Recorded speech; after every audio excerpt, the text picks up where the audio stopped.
Septiembre 2001. Teníamos un plan. E iba a funcionar. Estaba seguro de ello. Lo que no sabía es que los planes no siempre salen como uno quiere. A veces ocurren cosas inesperadas que te lo cambian todo. Y es que nunca puedes estar seguro de las cosas. Brian pasaba la noche en mi casa. Estábamos los dos en mi habitación, las luces apagadas. Escuchaba el sonido de su respiración, pero sabía que no estaba dormido. En cuanto apagasen la luz del pasillo, nos fugaríamos. Tenía la vista fijada en la puerta que daba al pasillo, el hilo de luz que todavía se filtraba por debajo. Lo teníamos todo preparado. Nuestras bicicletas estaban abajo, justo al lado de la puerta de la cocina. Nos llevarían hasta la estación de tren. Una vez allí, subiríamos con las bicicletas en uno de los vagones de cargo. Yo ya me había informado. No había personas dentro. Nadie nos vería. Y ese tren nos llevaría hasta Alaska.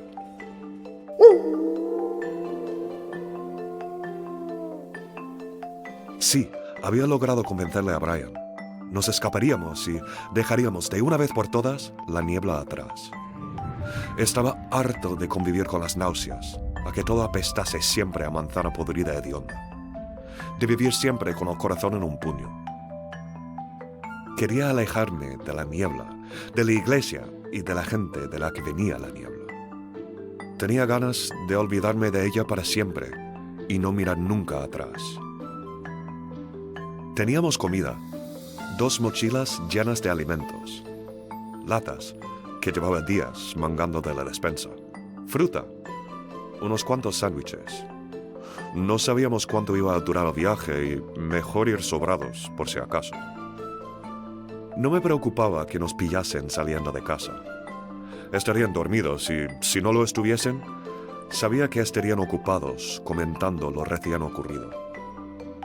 Y es que el otro día, algunos terroristas habían estrellado aviones contra las Torres Gemelas. Muchas personas perdieron la vida. La gente no hablaba de otra cosa. Desde que ocurrió, el hedor a manzana había aumentado por todas partes, sobre todo en la iglesia. Decían que el atentado fue por culpa de los pecadores, los no creyentes. Yo ya eso no me lo creía. No me creía casi nada de lo que se decía en la iglesia. No después de empezar a leer los libros debajo de mi cama y entender que decían mentiras. La luz se había apagado. Brian, ven, es la hora. Con sigilo, nos levantamos y cogimos nuestras cosas. Abrí la puerta cuidadosamente y empezamos a bajar la escalera de puntillas. Yo le llevaba a Brian de la mano, pues conocía mejor el camino en la oscuridad. Pasamos por delante de la puerta del cuarto de mis padres, el lugar donde me daban las correcciones, yo tirándole de la mano a Brian. No echaría de menos ese lugar. Cuando llegamos a la cocina, su mano todavía agarrada a la mía, quité el cerrojo de la puerta que daba al exterior. Pero al intentar salir, noté resistencia en la mano de Brian. Venga, Brian, tenemos que salir. Su respuesta me pilló por sorpresa. No voy a ir contigo, tío. ¿Pero qué te pasa? ¿No estábamos de acuerdo? Nos tenemos que ir ya. Nos vamos a Alaska. Vamos a olvidarnos de la niebla y... Me cortó. No voy a ir. Mi lugar está aquí. Empecé a tirar más fuerte de él para obligarle a seguirme. Si estábamos a punto de conseguir nuestra libertad, Brian solo tenía que seguirme. Abrí la puerta con mi mano libre. Cuando lo hice, entró un poco de luz de la farola de la calle. Todavía tirando, me di la vuelta. Y vi la cara de Brian. Y lo que vi no es que me sorprendiese. Me aterraba.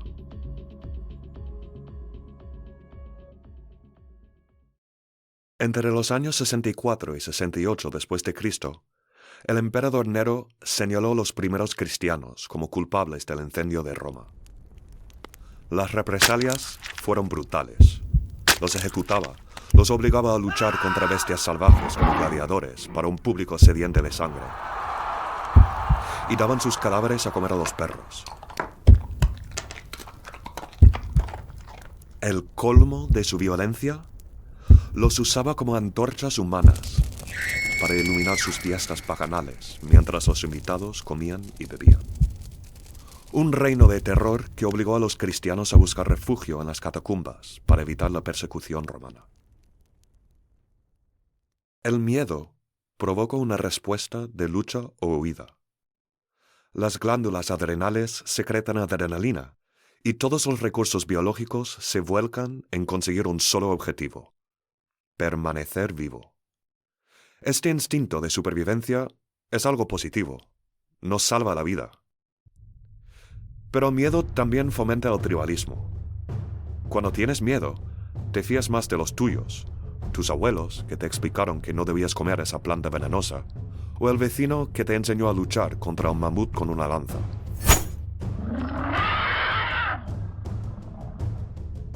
O los primeros cristianos, que tenían que depender de los de su clan para sobrevivir en las cuevas subterráneas.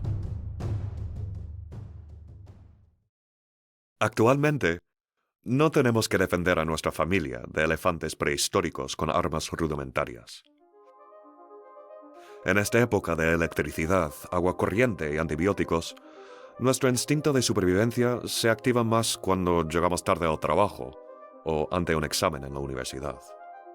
Y los cristianos, al menos en los Estados Unidos, que representan 2/3 de la población, ya no sufren las mismas persecuciones como sus hermanos hace 2 milenios. De hecho, ahora ya poseen más poder económico y político que cualquier otro grupo del país. Cuando ocurrieron los atentados del 11S, se despertó de nuevo este tribalismo dentro de la comunidad evangélica. Nosotros, los cristianos, contra ellos, los musulmanes. Las guerras en Irak y Afganistán contra los que querrían destruirnos. Gente como Nero, que destruyó a nuestros antepasados. Unidos por el miedo que compartimos. Nosotros, los perseguidos. Lo que pasa es que, aunque el miedo nos pueda ayudar a sobrevivir, también tiene otro efecto. Se disminuye el flujo sanguíneo al lóbulo frontal del cerebro, el encargado de pensamiento lógico, y las partes más animales del cerebro toman el mando. Dicho simplemente, cuando tienes miedo, no puedes pensar. Algunos personajes mediáticos supieron aprovechar de este miedo provocado por el atentado para concretar su poder sobre el colectivo. Un poder que se mantiene hasta la fecha de hoy. De paso, se lucraron de forma obscena, ganando fortunas de miles de millones de dólares. El problema es que, en algún momento, las guerras del Medio Oriente llegarían a su fin. ¿Cómo hacer que los fundamentalistas siguiesen sintiéndose perseguidos? ¿Cómo mantenerlos en estado de miedo? La comunidad fundamentalista ya era tierra fértil para la desinformación. Como hemos aprendido en episodios anteriores, desconfiaban de fuentes externas y de la ciencia, aislados y adoctrinados como estaban. En los años 90 y 2000, con una sociedad que se volvía cada vez más progresista, los evangélicos se sentían en un medio hostil. En este episodio vamos a aprender cómo los medios intensificaron este sentimiento de persecución, haciéndoles creer que estaban bajo ataque por parte de los de siempre, los homosexuales, las feministas y los ateos, pero con un elemento nuevo.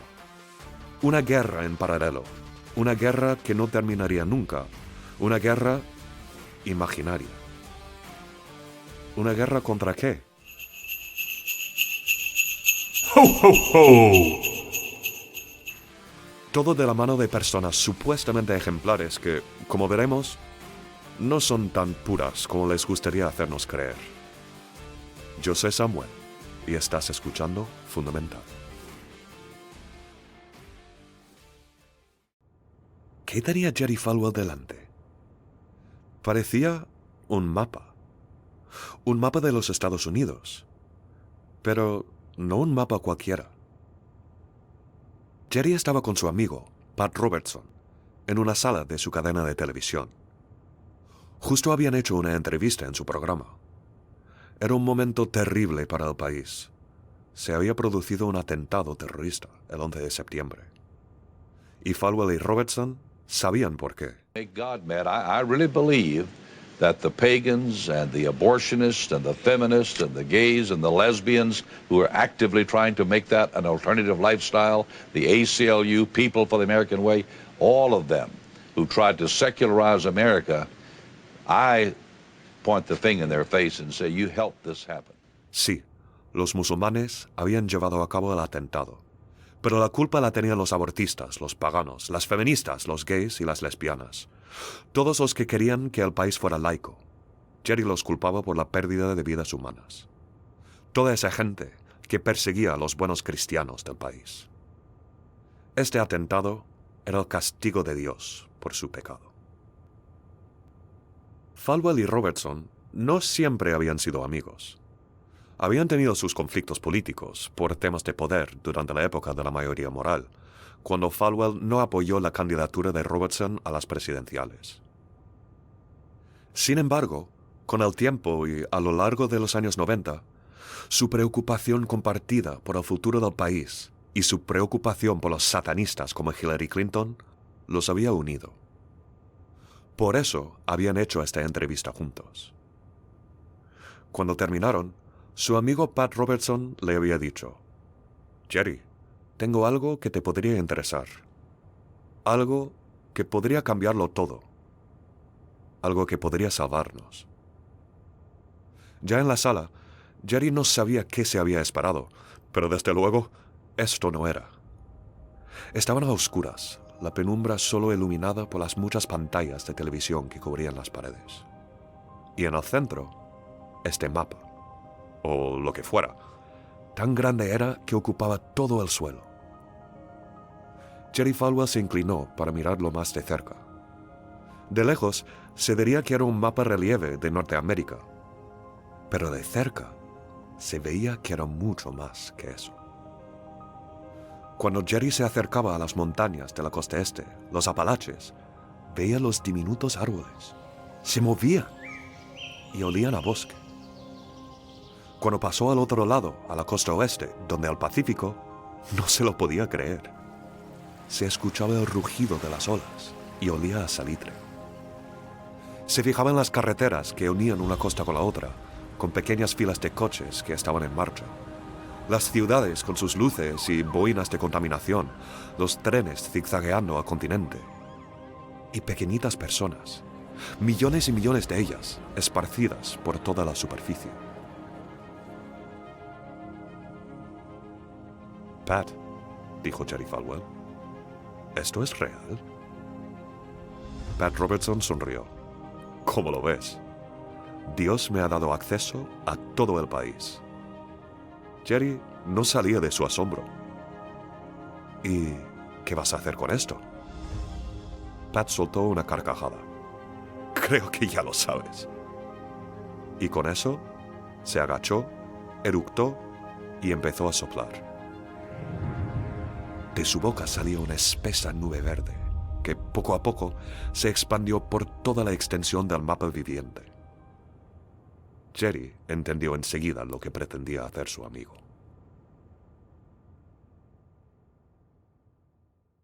A Jerry Falwell ya lo conocemos, pero ¿quién es Pat Robertson? You know what they do in San Francisco, some of the gay community, they want to get people, so if they've got...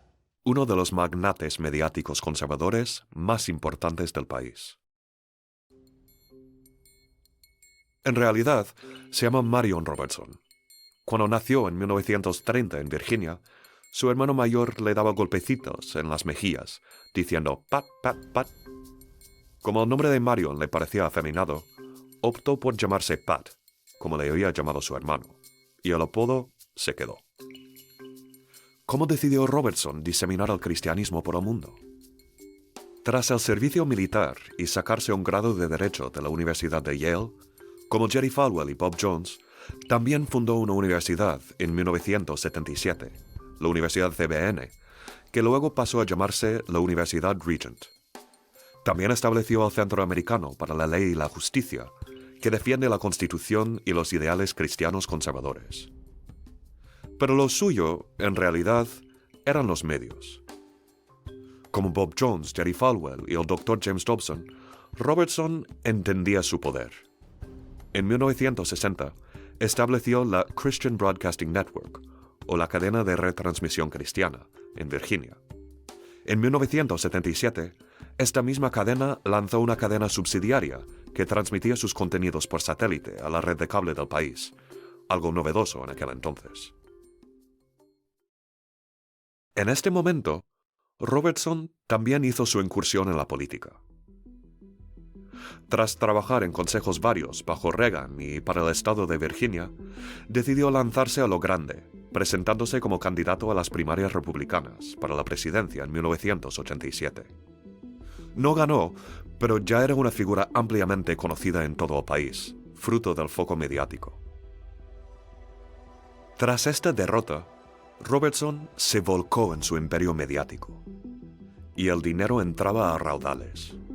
Y es que su empresa ganaba tanto dinero que tenía que empezar a pagar impuestos, ya no exenta como una iniciativa religiosa, por lo que creó otra subsidiaria comercial que vendió a News Corporation, el grupo mediático de Rupert Murdoch, dueño de Fox News, por la suma de 1,9 mil millones de dólares.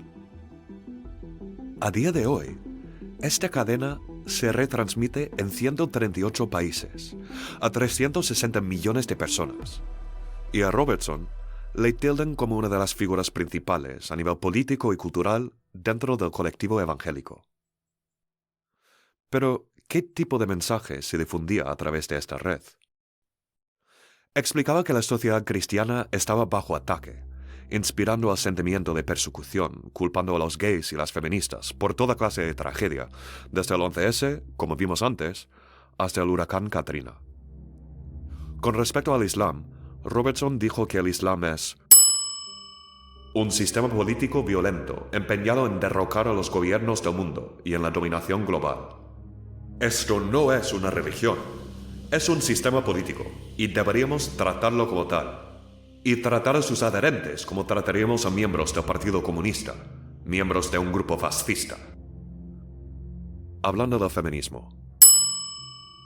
Sé que no les gusta a las mujeres escuchar esto, pero si te casas, has aceptado el liderazgo del hombre, tu marido. Cristo está al mando del hogar y el marido está al mando de la mujer. Es así y punto. Sigue explayando. La agenda feminista no se trata de derechos iguales para las mujeres. Se trata de un movimiento político socialista y antifamilia que incita a las mujeres a abandonar a sus maridos, matar a sus hijos, practicar la brujería, destruir el capitalismo y convertirse en lesbianas. Vaya imaginación más creativa.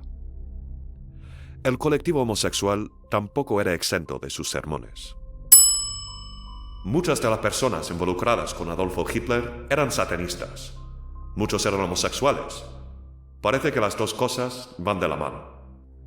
Parece que Robertson se saltó esa parte de la historia, en la que el propio Hitler metía a los homosexuales en campamentos de concentración. Pero bueno. Tenía más que decir al respecto, esta vez acusándolos de intentar contagiar con SIDA a los inocentes cristianos, mediante un método bastante inverosímil. Los gays tienen un anillo. Les estrechas la mano y el anillo tiene una cosita que te corta el dedo. De verdad, es una cosa despiadada, el equivalente al asesinato. Pero no todo eran acusaciones conspiranoicas y fantasiosas. También tenía iniciativas caritativas, como la Operación Bendición. Anunció en su programa The 700 Club, o el Club de los 700, en su propia cadena, que esta iniciativa daría comida, ropa y cobijo a los necesitados. Pidió donativos de sus espectadores. Una iniciativa aparentemente loable. Aparentemente. Cuando estalló el genocidio de Ruanda en 1994, Robertson recaudó millones de dólares de sus espectadores a través de la Operación Bendición. Con una proyección en el fondo de un gran campamento con miles de médicos y enfermeras, utilizó el espacio de su programa para contar que su equipo estaba al frente de los esfuerzos humanitarios. La tasa de muerte en este campamento bajó casi hasta cero, gracias a nuestra gente. Luego dio paso a una imagen de una carpa con niños enchufados a intravenosas, cuidados por médicos, y dijo: estas carpas se montaron con nuestros médicos y equipos, los que han venido aquí para trabajar duro y salvar vidas. Una misión aparentemente loable, sí. En 2013, Lara Zizik y David Turner estrenaron su documental Mission Congo, o Misión Congo, en el Festival de Toronto. Según este filme, Robertson tenía intereses múltiples en el continente africano. En el país vecino de Zaire, actualmente conocido como la República Democrática del Congo, su presidente en ese momento, Mobutu, le había concedido un permiso para actividad minera. Y Robertson usó los aviones pagados con el dinero de sus donantes, no únicamente para actividades humanitarias, sino también, y puede que sobre todo, para buscar oro y diamante. Dijo un piloto en la película que, de los 40 vuelos que realizó para la organización de Robertson, pasó solo 43,9 horas transportando ayuda humanitaria, frente a 271,9 horas transportando maquinaria para minar. Este documental enseñó un vídeo de 1994 que muestra a un Robertson con actitud muy amistosa con el coronel Theoneste Bagosora en un helicóptero. Bagosora era una figura clave del genocidio ruandés, más adelante sentenciado a cadena perpetua por el Tribunal Penal Internacional para Ruanda. Además, Mobutu, el presidente de Zaire que le concedió la licencia, fue sancionado por la ONU por la violación de derechos humanos. En los siguientes años, Robertson hizo lobbying para levantar dichas sanciones.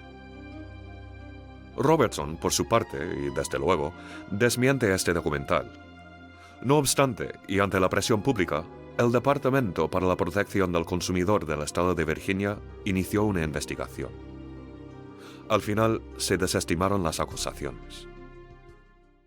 En este punto, es interesante destacar que el gobernador de Virginia en ese momento, James Gilmore, había recibido una donación personal de Robertson de $50,000 y el fiscal general otra de $35,000 para su campaña de 1997.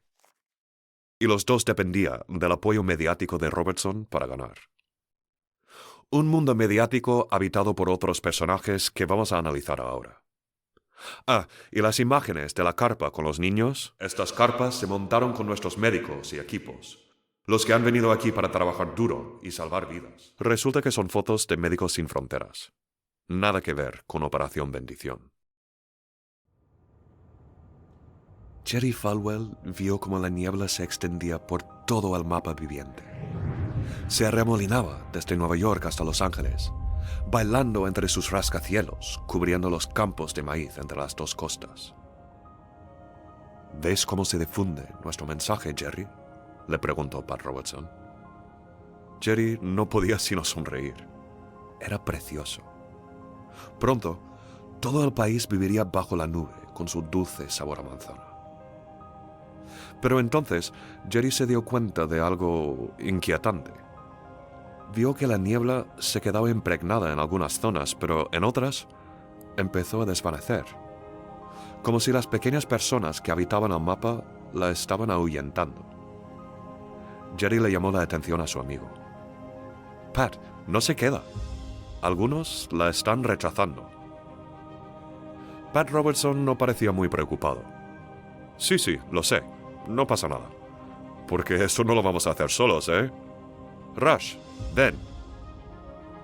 Una figura emergió de la sombra. En su mano, una radio. Jerry, te presento a un amigo colaborador, Rush Limbaugh. What does that make her? It makes her a slut, right? Makes her a prostitute. She wants to be paid to have sex. Lo único que quería hacer Rush Limbaugh era trabajar en la radio. Con su voz histérica y chillona, Este hombre tenía un físico exactamente como te lo imaginarías. Las mejillas y la nariz tintadas de color rosa, calvo y corpulento, con una papada que hacía lo que podía para ocultar las venas apopléticas que tenía en el cuello. Tenía la costumbre de siempre llevar corbatas estridentes, de colores igual de chocantes como su voz, con formas indefinidas, como dibujadas por un niño de guardería. Después de empezar a los 16 años como DJ en una emisora local, pasó por 4 emisoras distintas, despedido de todas ellas por conflictos o problemas de personalidad. Pero entonces ocurrió algo que le lanzaría a la fama. En 1987, la FCC, o la Comisión Federal de Comunicaciones, derogó lo que se llamaba la doctrina de la imparcialidad. Esta doctrina mandaba que, si retransmitían opiniones polémicas, las emisoras estaban obligadas a presentar varias respuestas al respecto. Traducido, esto quiere decir que comentaristas sesgados ya podían ocupar espacio en las ondas. Comentaristas con un sesgo conservador, como Rush Limbaugh. En 1988, debutó su programa The Rush Limbaugh Show. Fue todo un éxito. El programa empezó siendo emitido en 50 emisoras y tan solo 3 meses más tarde ya estaba en 100. Con su nueva fama, se fue de gira por todo el país durante 2 años. Ganó unos $360,000 ese primer año, con 45 comparecencias. Para el año 1990, The New York Times dijo que Limbaugh tenía más oyentes que ningún otro presentador de radio. Para entonces, su programa ya lo retransmitían 650 emisoras en todo el continente. Un programa que influía en las opiniones del oyente conservador. Los políticos más conservadores empezaron a darse cuenta de su importancia entre los votantes. Consciente de este hecho, Ronald Reagan le mandó una carta en reconocimiento de todo lo que haces para promover los principios republicanos y conservadores. Te has convertido en la primera voz para el conservadurismo en nuestro país. Más adelante, Bush padre le invitó a pasar la noche en la Casa Blanca, en la habitación de Lincoln, y le dio una butaca en el palco del presidente durante la Convención Nacional Republicana en 1992. En 1995, los republicanos de la Cámara de Representantes le nombraron miembro honorario. Tal lugar ocupaba Rush en el imaginario público que hasta inspiró un personaje de Los Simpson, Birch Barton. En 1995, diversificó su actividad empresarial y empezó a comercializar sus características corbatas. Estas corbatas, estrafalarias y chillonas, parecieran gustar, pues su cifra de negocio ascendió a los $5 millones el primer año. Y el dinero seguía entrando. En 2001, estaba ganando $31 millones al año. En 2007, 33. Y en 2008, firmó un contrato de 4 años para $400 millones.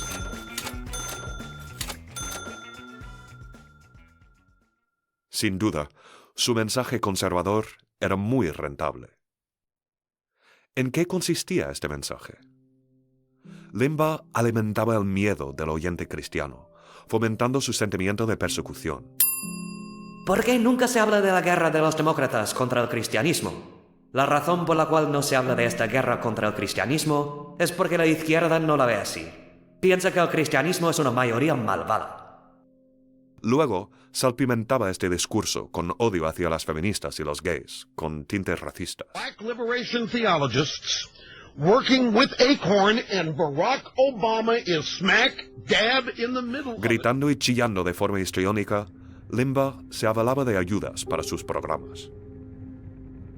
Ayudas en forma de canciones, por ejemplo, cuando reproducía la canción de Clarence Program Henry, Ain't Got No Home, o No Tengo Casa, antes de hablar de la gente que vivía en la calle en el país.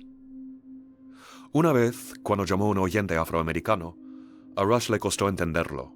Le dijo: Sácate el hueso de la nariz y después me vuelves a llamar. En una fascinante perversión de la historia, decidió atacar a los musulmanes en 2012. Distinguimos hoy día entre terroristas musulmanes y otros musulmanes.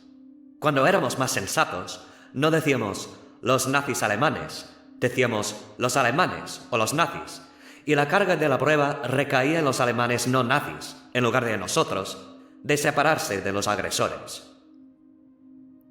Con respecto a las feministas, decía que se había establecido el feminismo para que Las fulanas feas tengan un fácil acceso a la sociedad.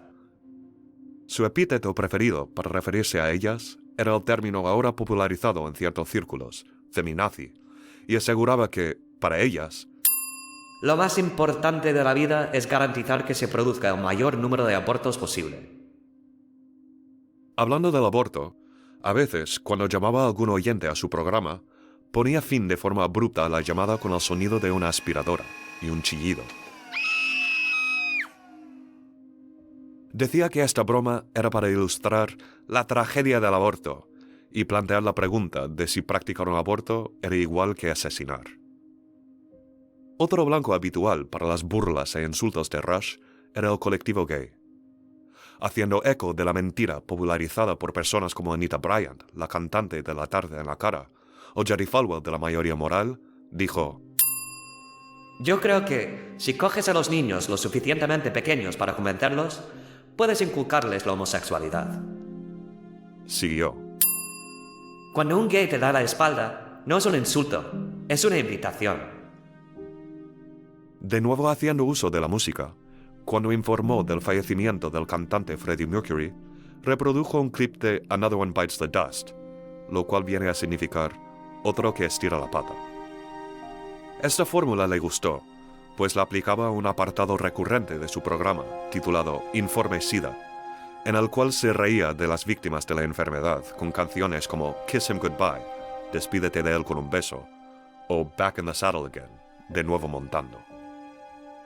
Más adelante, diría que se arrepentía, porque Me reía de personas que se morían de forma lenta, dolorosa y agonizante. vaya, Rush, ¿tú crees? Rush Limbaugh había conseguido su sueño de dedicarse a la radio. Lo interesante es que Rush Limbaugh no era la típica figura evangélica. De hecho, no hablaba mucho de Dios ni de versos de la Biblia. Sin embargo, su programa de radio contaba con un gran porcentaje de oyentes evangélicos. ¿Cómo? ¿Por qué? En un momento en el que los hogares fundamentalistas alternaban sus emisoras entre los programas de Dr. James Dobson o Pat Robertson, la voz de Rush Limbaugh también sonaba. Porque justamente muchas cadenas cristianas le brindaban su espacio. ¿Pero por qué si su programa no era religioso? Porque habitaba un espacio entre el mundo secular y religioso, que gustaba a los conservadores religiosos, por el mensaje que compartían con él de odio hacia los gays y las feministas. Reforzaba la sensación de una supuesta persecución de los cristianos. 3 horas diarias, escuchando la voz ronca y histérica de este hombre, entre sermones.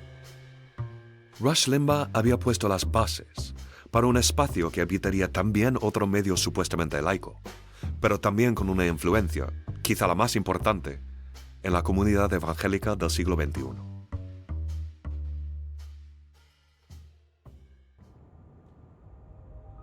Rush Limbaugh cogió su radio y la llevó a la boca. La encendió. Jerry vio cómo empezó a soplar a través de la radio, su respiración saliendo con ese color verde que le era tan conocido.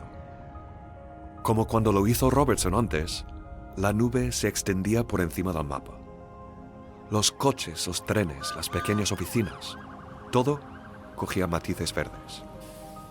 ¿Has visto?, dijo Rush. Yo también tengo acceso a la gente del país. Sí, he visto, respondió Falwell. Y es impresionante. Pero todavía queda. Y es que todavía había huecos en el mapa, zonas donde la gente seguía rechazando la niebla. Como la última vez, algunos puntos de la geografía seguían sin aceptar lo verde. Rush Limbaugh y Pat Robertson compartieron una sonrisa cómplice. Habló Limbaugh. Es que todavía no conoces a nuestro último colaborador, quizá el más importante, ¡Rupert! Una vez más, una figura emergió de la sombra. Esta vez, cargando con una enorme pantalla de televisión en los brazos. Jadeando, el hombre lo depositó en el suelo. Rupert Murdoch, encantado, se presentó al hombre.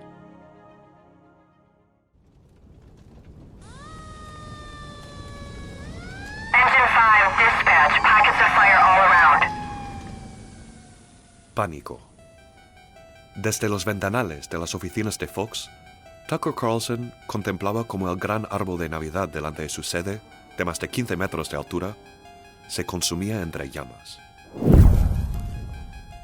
¡Qué ultraje! Y para colmo, la policía no tomaba este acto en serio, como debía. Un acto de vandalismo contra lo más sagrado. El autor del incendio había sido Craig Tamanaha, de 49 años. Un indigente con un largo historial de uso de psicotrópicos y que, según la policía, no actuaba con motivos políticos. ¡Puj! Es que la policía liberal no quería ver lo que significaba este ataque. Esto era indicativo de todo lo que estaba mal en el país, en todas las ciudades controladas por los demócratas, con delitos a la orden del día. Y esto era la guerra contra las Navidades. Habría que hacer algo. Al día siguiente, Tucker Carlson, el presentador más cotizado de Fox News, dijo lo que tenía que decir a sus aproximadamente 5 millones de espectadores diarios. Esto no se trata solamente de prenderle fuego a un apeto. El árbol de Navidad es un símbolo de una cultura específica, pero sobre todo es el símbolo de una religión. En este caso, la religión más grande del mundo. Quemar árboles de Navidad es sinónimo de atacar al cristianismo, obviamente. Es un asalto contra la religión. Un ataque llevado a cabo por un peligroso psicópata anticristiano. Y a la administración de Biden no le podría importar menos. ¿De dónde surgió esta idea de la guerra contra las Navidades? Vamos a empezar con los inicios de Fox News. El australiano Rupert Murdoch había lanzado Fox News en 1996, con un importante aliado, Roger Ailes, ejecutivo de la NBC y estratega del Partido Republicano. La estética de Fox News Channel era novedosa, presentando las noticias de manera sencilla y gráfica para los espectadores. Durante las entrevistas, había rótulos con datos acerca del tema o del invitado. Los gráficos eran coloridos y llamativos, para ayudar al espectador a comprender lo que se decía. Había texto en la pantalla con resúmenes de lo que se decía y viñetas en forma de lista cuando los comentaristas hablaban. Su éxito a lo largo de los años 90 iba en aumento, pero el verdadero punto de inflexión fue el 11S. Durante el atentado, Fox News era la primera organización en poner un ticker de noticias en la parte inferior de la pantalla, esa línea de texto que va informando de noticias adicionales en tiempo real. Ya para 2002, Fox News tenía una audiencia mayor a la de CNN. Durante la invasión de Irak, su audiencia aumentó en un 300%. ¿Quién estaba viendo Fox News, ahora convertido en un gigante del panorama mediático? Según una encuesta publicada por Salon en 2020, 2/3 de la población evangélica blanca había visto Fox News en las últimas 24 horas. En las últimas 24 horas. Porque repetían el mismo mensaje que había difundido Falwell, Robertson, Rush Limbaugh y otros, pero a una escala ya mucho más grande. Fox News les hablaba constantemente de cómo el colectivo evangélico estaba bajo ataque. Literalmente, tras el 11S, con comentarios inflamatorios como: los musulmanes quieren imponer la ley Sharia en América, un califato global. Hay una infiltración musulmana en la administración de Obama. Tenemos que matarlo. Tú estás en peligro, yo estoy en peligro. Estamos en guerra y esto no va a parar. Como no, el colectivo LGBTQ también estaba en su punto de mira. Recientemente, sus comentaristas apoyaron una ley en Florida que prohibiría hablar de otras orientaciones sexuales y la transexualidad en los colegios públicos. Cuando Disney se pronunció públicamente en contra de esta ley, la presentadora Laura Ingraham, haciendo eco de la mentira del reclutamiento de los gays, popularizada por Anita Bryant, Jerry Falwell y Rush Limbaugh, dijo que Disney intentaba reclutar a los niños, y Tucker Carlson, nuestro personaje en estado de ira por la quema del árbol de Navidad, dijo que la productora de La Sirenita se portaba como un delincuente sexual. De nuevo, equiparando al ser homo o transexual con la pedofilia. ¡Qué cansinos! Hablando de la quema del árbol, volvemos a la guerra contra las Navidades. Ho, ho, ho! ¿Qué es? ¿Y cómo ocurrió? Cuando ocurrieron los atentados del 11S, cuando Fox News tenía cifras récord de audiencia, el país había sufrido un ataque real en su tierra. El problema es que esta guerra no duraría para siempre. Había que buscar otra guerra, una guerra más duradera. ACLU began attacking the Christmas holiday. They demanded the word Christmas be removed from advertising. Por eso, Bill O'Reilly, el presentador más popular de cable y de la plantilla de Fox News, se inventó una guerra que no terminaría nunca. En 2004, presentó el programa Las Navidades bajo asedio. ¿El motivo? Se quejaba de que, en lugar de decir Feliz Navidad, muchas grandes empresas y ciudades demócratas habían pasado a decir Felices Fiestas, para ser más inclusivas. Si pueden decir Felices Fiestas, el matrimonio gay, las drogas legalizadas y los impuestos harán que los laicos destrocen la religión en el ámbito público. La lógica es un poco difícil de seguir, pero bueno. Hasta alegaron que la quema aleatoria de un árbol a manos de un indigente con problemas psicológicos era señal de que su guerra imaginaria era real. Pat Robertson también se sumó a la causa, alegando que había una guerra contra las Navidades, los liberales en contra de los pobres cristianos perseguidos. Happy holidays. You can say Merry Christmas. Actually, no, I can't. Publicó un vídeo con tonos de color pastel, gente de barrio poniendo pegatinas Merry Christmas, como si no tuviesen derecho a decirlo, y animando a sus espectadores a comprar las pegatinas. You can bring light and joy to a culture that wants to remove Christ from the season. Watch for the... Y reivindicar un derecho que nadie les había quitado. Rush Limbaugh chilló que, si pudiese, la izquierda eliminaría las Navidades por completo. También aprovechó para decir que el Papá Noel siempre había sido blanco. Te recuerdo que Papá Noel es un personaje ficticio. Funcionó la apuesta de O'Reilly.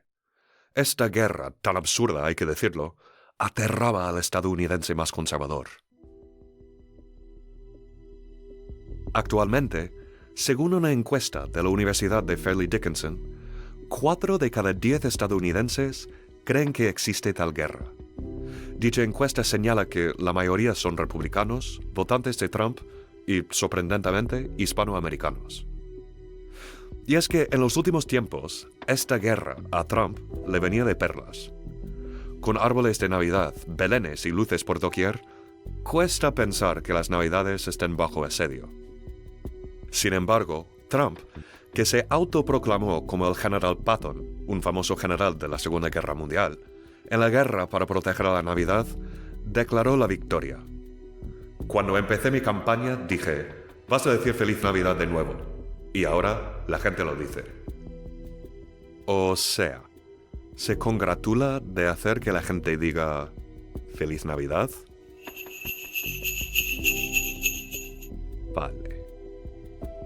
Por cierto, esto lo dijo en un programa de Fox presentado por Mike Huckabee, el político de Arkansas al que conocimos antes, el que era tan amigo de Gothard con su paraguas de protección. Todos metidos en el mismo ajo. A día de hoy, Fox News es la cadena informativa por cable con mayor audiencia del país. Entre esta audiencia, 2/3 de la población blanca evangélica. Rupert encendió la gran pantalla que había puesto en el suelo al lado del mapa viviente. La encendió. Cuando el monitor se iluminó, comenzó a escupir rayos de luz verde, cargados de niebla, lanzados por encima de todo el mapa. Todos los hogares, todos los edificios, los bosques y los campos, bañados en la niebla. El país estaba saturado. Robertson, Limbaugh y Murdoch se frotaron las manos. Estaba funcionando, estaba funcionando. El poder de la televisión, de los medios, era innegable. Sí, había todavía algún hueco en un par de puntos del mapa, pero con la ayuda de Fox News, la niebla ya había conseguido penetrar en todo el país. La resistencia de algunos pocos no importaba ya. De pronto, Jerry Falwell vio que la niebla hacía una cosa extraña. Rupert, ¿por qué no para la niebla en el borde del mapa? Sigue extendiéndose, más allá de las fronteras. Rupert Murdoch le contestó: eso es lo más bonito de este proyecto. La niebla no se queda en los Estados Unidos, se extiende por todo el mundo.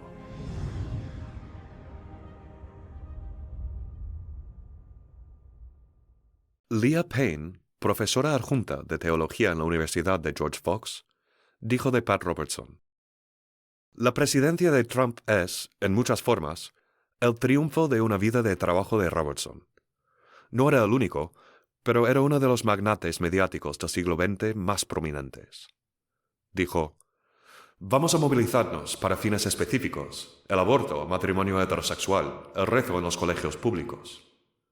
Michael Brown, presentador de radio, dijo: Pat Robertson, sin duda, pasó a otra esfera de la sociedad, juntando comentario político con una perspectiva bíblica, abierta y descaradamente. Y es que Robertson realmente había conseguido unir lo religioso con lo político. Robertson, aparte de ser un invitado habitual en Fox News, después de ganar la Casa Blanca a Trump, le concedió una entrevista exclusiva en su propia cadena, Christian Broadcasting Network, en 2016. Claro que lo hizo.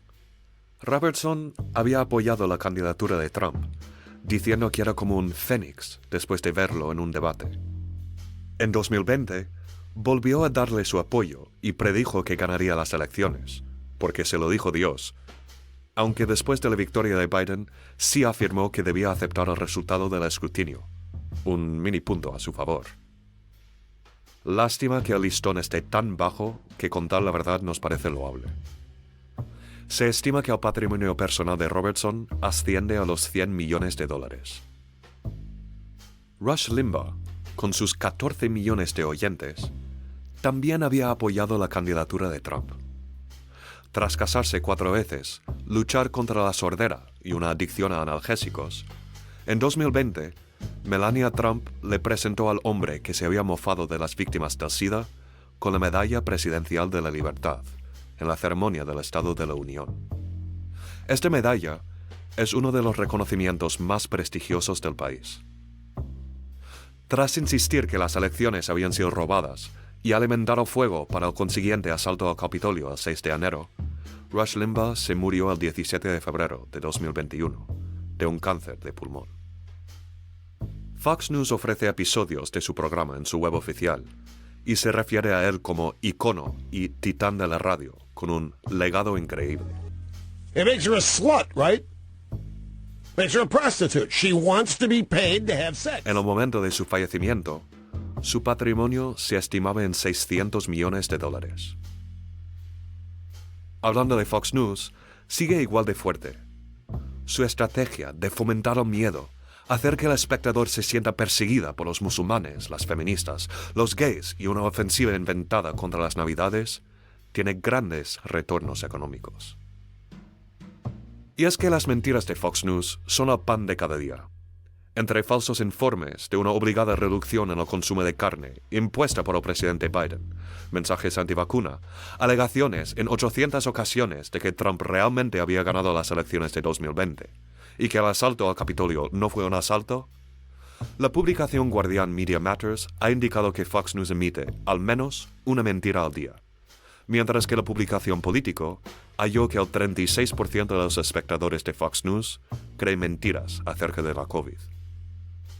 Otro ejemplo, el Public Religion Research Institute, o el Instituto Público de Investigación Religiosa, una entidad no partidista, encontró en una encuesta una alta correlación entre el tener percepciones erróneas acerca de los musulmanes y el ver Fox News. El 40% de los republicanos declaran que Fox News es el medio más fiable del país. Y de los grupos religiosos, un 36% de los evangélicos blancos dice lo mismo. Recuerda que este grupo consume este medio, al menos, una vez cada 24 horas. Un run-run constante de desinformación y refuerzo de la supuesta persecución evangélica. Fox News sigue siendo el medio por cable con mayor audiencia del país. Y en el último año, tuvo ingresos de 2,15 mil millones de dólares.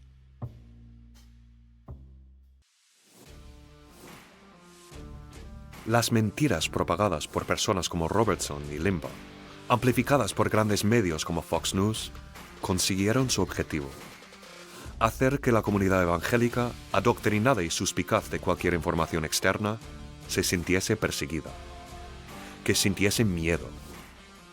Y si los evangélicos ya se sentían perseguidos bajo el mandato de Bush durante las guerras en el Medio Oriente, ¿cómo se sentirían bajo el siguiente? Yes, we can. Yes, we did. Yes, we can. Thank you. God bless. Aterrados, como animales acorralados. ¿Y qué hace un animal acorralado? Ataca, sin piedad.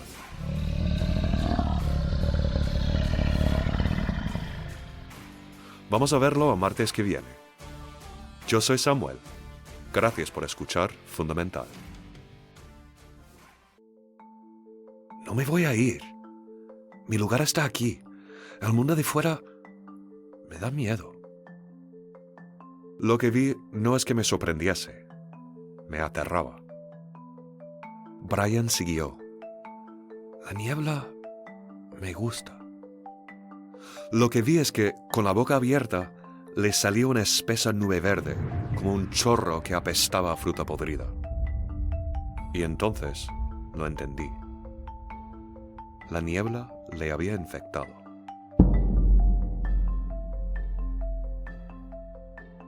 No quería hacerlo, pero tuve que soltarle la mano. Si él no quería salvarse, yo por lo menos todavía estaba a tiempo. Vi cómo la niebla salía de su boca y empezó a volar por el aire. Venía a por mí. A mis talones, me seguía mientras corría hasta mi bicicleta. Me monté lo más rápido que podía y empecé a pedalear. Cuando estaba ya en la calle, fuera, me tranquilicé al ver que la niebla se había quedado atrás, dentro del recinto de la casa. No me podía seguir en el mundo exterior. Lo había conseguido. Me había escapado de la niebla. Nunca jamás tendría de nuevo ese sabor asqueroso en la boca. Ya podía olvidarme de la niebla para siempre. Estaba seguro de ello. Lo que no sabía es que, a veces, ocurren cosas inesperadas que te lo cambian todo. Y es que nunca puedes estar seguro de las cosas.